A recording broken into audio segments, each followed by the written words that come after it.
Before starting this podcast, we would like to provide a trigger warning as we will be discussing topics associated with weight loss and body standards.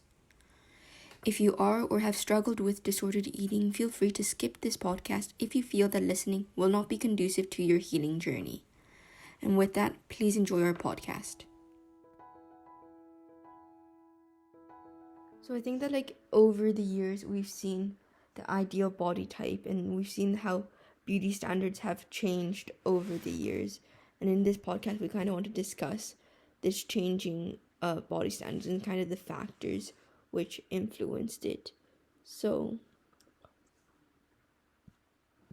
I think we can begin with kind of the body standards before Common Era. So Grace, would you like to kind of get into that? Yeah, one of the things that people regard as one of the first things of the ideal female body is the Venus of Willendorf statue, which was crafted around approximately 24,000 to 22,000 BC, which is a very, very long time ago. And the statue was very, very curvy on the heavier side with large breasts, large hips, and a large stomach. And it's thought that this was meant to be a representation of fertility, the woman could bear many children. And people also say that you shouldn't take it at face value because it was likely a great exaggeration of what the ideal beauty type was, but it's just a representation of it, someone's artistic interpretation of it.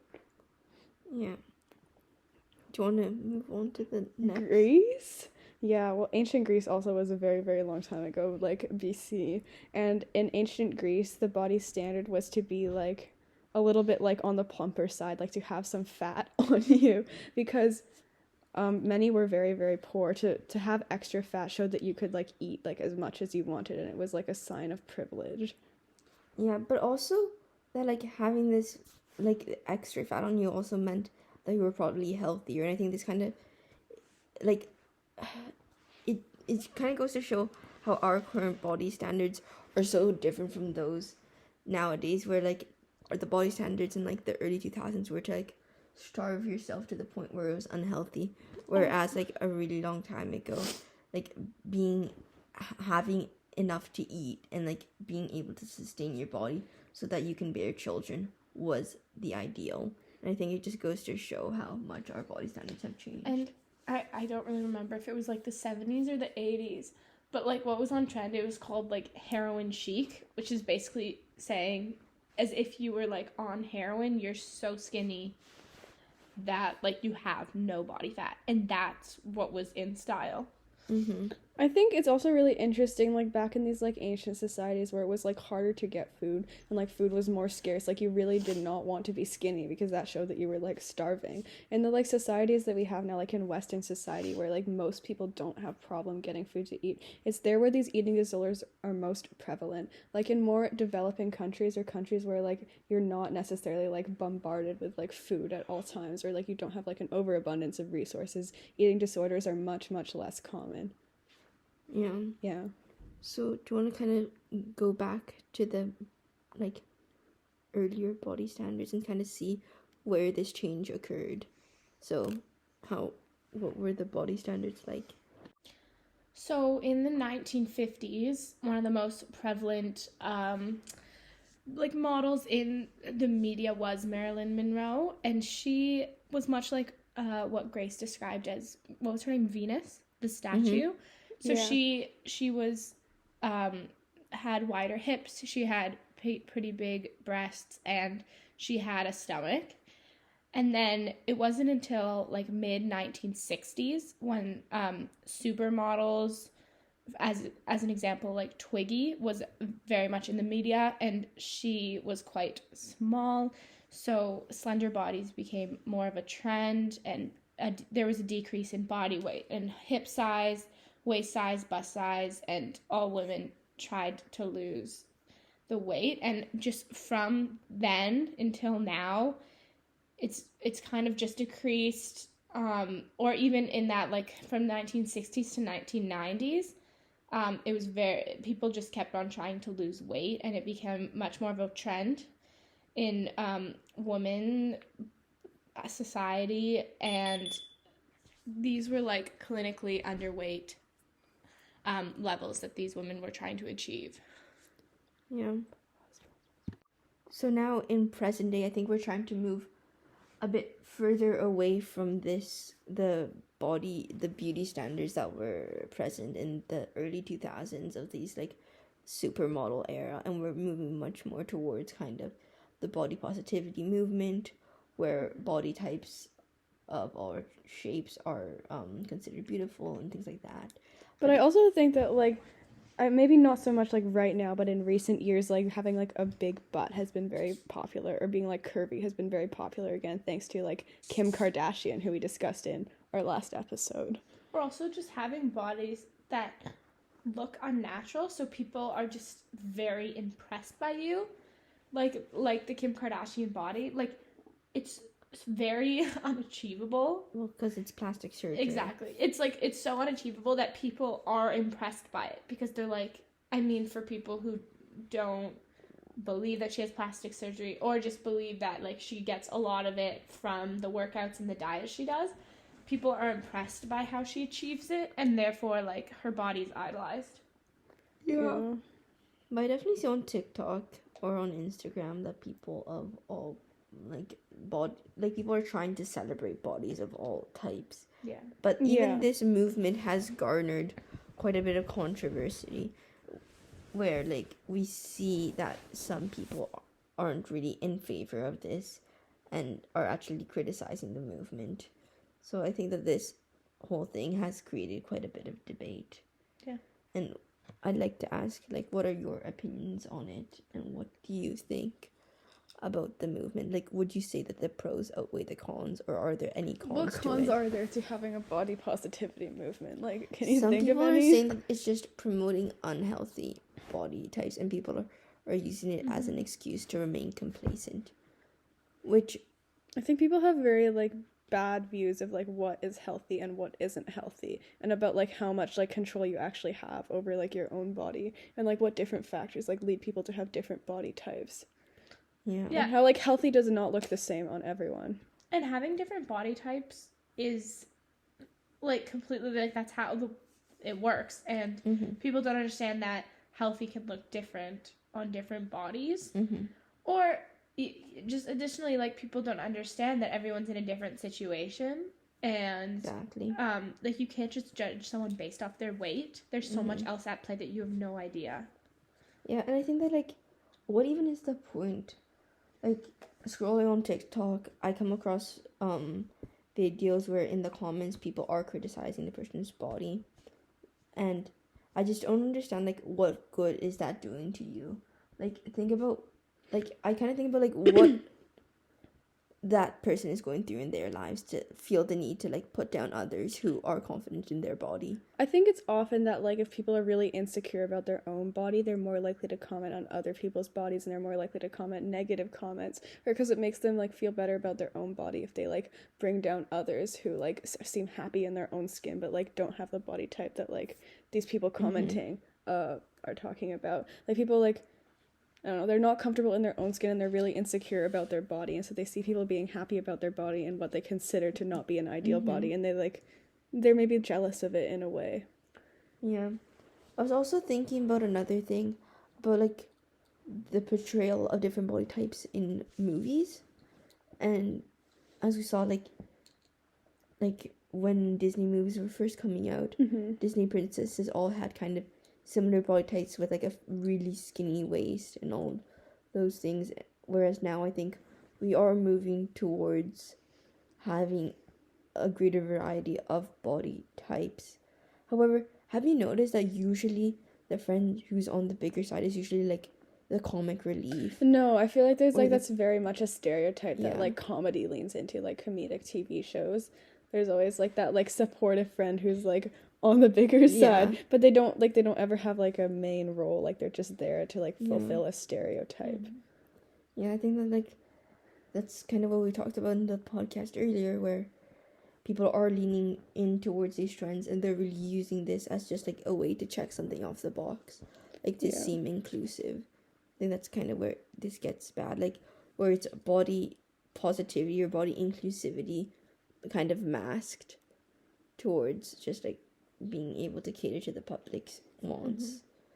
But I think there is definitely like a positive to the movement, and I do like that like different bodies are being celebrated, and especially, the videos where you see like models posing in like really good lighting, and then them showing like their bodies in like normal lighting without the makeup, and they look different, and it really goes to show how much production goes behind like making these photos, and how nothing you see in the media is 100% real. Yeah. But like at the same time, there's like other videos I think where they're trying to make it seem really, I'm not sure if you like have seen them, but it's like a day in the life kind of thing. Yeah, but like what? But where they like show their life, but they show only like the highlights of it, and they make it seem as though this is like what it looks like all the time. Well, we talked about this, right, when we talked about like what I eat in a day videos and how you can really like change your image like on social media, and you don't have to show all parts of your life. You only see the glamorized parts of your life. And I think a lot of the problems that we have, like, I mean, like, women have always struggled with body image because society has always had these very like strict expectations for women, which has caused women to take like very like drastic measures in order to like make their body like look like what's in style. But I think that even with body positivity, like we see Lizzo coming out as like a fairly big artist now, and when she's celebrated, like one of the first things, like first adjectives to describe her is like, oh, like plus size, or like things always linked to her body, or how confident she is, or they like all the praise is like centered around the body type. So even though they might be positive, they're still centered around this one thing. When she's a music artist at her core, so like body image is always kind of being pulled into things. I think you can say that for like a lot of like minorities. Is that how you can tell that like we don't like truly accept these people like as part of society, and we don't like have bias against them? It's like when you can just see people like for who they are and not for their like other factors, like not for like their race, not for their sexuality, not for like their body type. Like if we're like looking at Lizzo and we're like, oh, she's so inspiring because she's like a plus size icon, like maybe that is true, but like you're like reducing her to the fact that like she's like a minority, I guess. And I think this just ties into how the body positivity movement can be toxic, because it puts so much focus on the appearance, saying that it is something to value, but it doesn't matter what you look like, but it should be something that you value, when really as women I think we could be focusing more on I guess calling out people for not valuing us for like other parts of ourselves. Something so interesting too, I guess I think we kind of already touched on this, is that like every time like someone mentions like body positivity or like being like comfortable in your body and like okay and like happy in the body you're in, even if it's like not the ideal body type, there's always going to be comments under like the video or the post like you're promoting like unhealthy lifestyles and unhealthy ideals, and it's not good for us. Like you just need to get into shape and get healthy. Like I don't know. It seems strange that people need to like tell others how to live their lives. And I also feel like we correlate like weight way too much with like healthiness. Like I feel like that's not true. No, I agree. And I feel like a lot of times people think of obesity as like an issue that is completely like the fault of the person who is obese, and I think that's not true at all. Like obesity is a very, very big problem in the US, and I think it's mostly linked to like corporations and like other factors. Like obesity is a problem that disproportionately affects like people in poverty, because generally foods that are cheaper or like more accessible are going to be foods that are very, very unhealthy, and being able to eat like a full and balanced diet is often unaffordable. And obesity is often like a generational problem as well, that it can actually be passed on through genetics, and you can't do anything about that. And like the rise in obesity in the US, like compared to other countries too, stems from like the foods that are promoted in the US, or like the foods that like corporations have tried to sell to us with like all kinds of like extremely processed, like a very processed diet. And like we can't really escape from that.